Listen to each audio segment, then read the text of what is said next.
नमस्कार, आप देख रहे हैं हिंदी खबर और मैं हूं आपके साथ वर्षा। चलिए बुलेटिन की शुरुआत करेंगे बड़ी खबर के साथ। सीएम योगी के गोरखपुर दौरे का आज दूसरा दिन है और सीएम योगी ने गोरखनाथ मंदिर में जनता दरबार लगाया और एक एक करके लोगों की फरियादें सुनी हैं।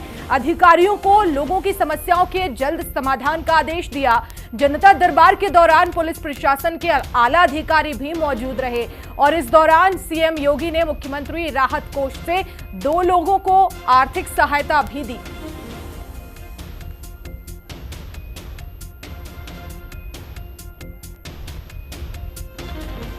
मुख्यमंत्री योगी आदित्यनाथ के गोरखपुर दौरे का आज दूसरा दिन है और उन्होंने जनता दर्शन कार्यक्रम चलाया और इस दौरान लोगों की समस्याएं भी सुनी है। मौके पर 2 लोगों को सहायता राशि भी दी है। आश्वासन दिया है जो भी लोग पहुंचे हैं कि उनके जो भी समस्याएं हैं वो निपटाए जाएंगे, क्योंकि हमेशा सीएम योगी गोरखपुर के दौरे पर होते हैं तो जनता दर्शन कार्यक्रम लगाते हैं जहां लोगों की फरियाद सुनी जाती है।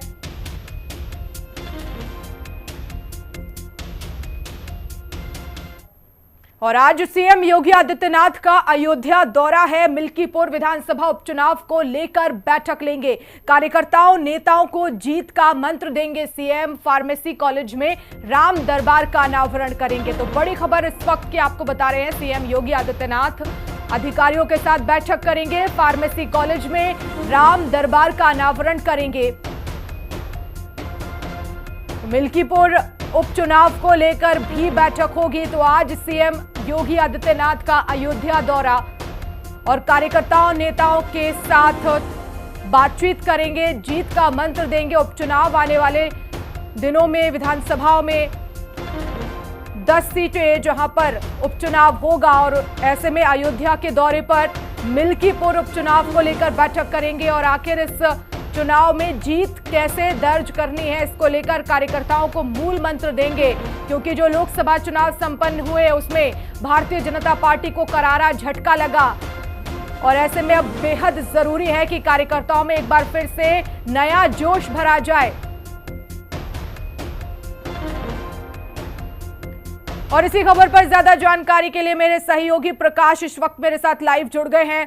प्रकाश, क्योंकि अयोध्या पहुंच रहे हैं सीएम योगी आदित्यनाथ और कितने बजे पहुंचेंगे, दौरे को लेकर क्या अपडेट?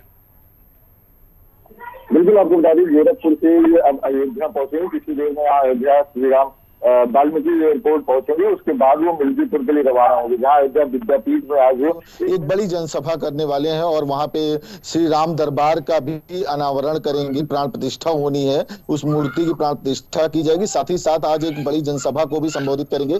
जिस तरह से उत्तर प्रदेश के 10 सीटों का चुनाव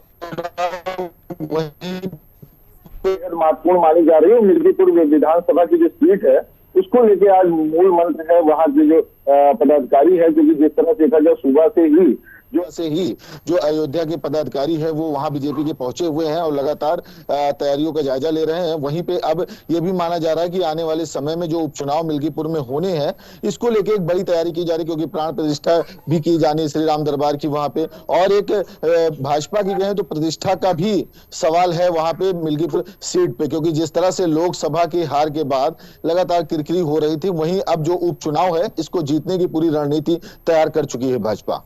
बिल्कुल आकाश, लेकिन क्योंकि कार्यकर्ताओं से मुलाकात करने वाले हैं सीएम, जीत का मूल मंत्र देंगे, लेकिन कितनी चुनौती इस समय, क्योंकि लोकसभा चुनाव के नतीजे हमने देखे और भारतीय जनता पार्टी को करारा झटका लगा। ऐसे में बेहद चुनौती अयोध्या में भी सामने आ रही है। सीएम योगी जिस तरह से लगातार कोशिश कर रहे हैं कि इस बार जीत दर्ज हो। बिल्कुल, जिस तरह से अगर बात की जाए, क्योंकि 10 उपचुनाव होने हैं उसको लेके भाजपा पूरी तरह से मुस्तैद है, किसी भी तरह की कोई चूक ना होनी पाए। किस तरह से अगर देखा जाए तो अयोध्या की जो सीट है ये मिल्कीपुर, इस पे पूरे दमखम से योगी खुद इसकी कमान संभाले हुए हैं और इस पे जो पदाधिकारी है, जो मंत्रीगण लगाए गए हैं वो भी पूरी तरह से मिल्कीपुर पे ही दौरा कर रहे हैं और वहां की जनता से भी मुलाकात यूं कहे तो जीरो ग्राउंड रिपोर्टिंग जो होती है उस तरह से उनसे बातचीत करके जो रिपोर्ट है वो आला कमान को सौंपी जा रही है, किसी तरह की कोई चूक न होने पाए, इस बात का पूरा ध्यान रखा जा रहा है। हालांकि सपा भी इसमें पीछे नहीं है, सपा भी पूरी तरह से दावा कर रही है अपनी इस मिल्कीपुर सीट का, लेकिन लगातार अवधेश प्रसाद की जो सीट बनी रही है उसको अगर इस बार भाजपा कामयाब होती है छीनने में तो बड़ी बात होगी, क्योंकि जिस तरह से एक बार भाजपा के प्रत्याशी गोरखनाथ बाबा पिछली बार विधायक हुए थे, उसके बाद फिर यह सीट अवधेश प्रसाद के खेमे में चली गई थी, लेकिन इस बार फिर पूरी तरह से भाजपा जोर शोर से तैयारियां कर रही है और इस बार पूरा दमखम से मिल्कीपुर विधानसभा पे। लेकिन इस बार की चुनावी तैयारियों में कितना परिवर्तन नजर आ रहा है आकाश?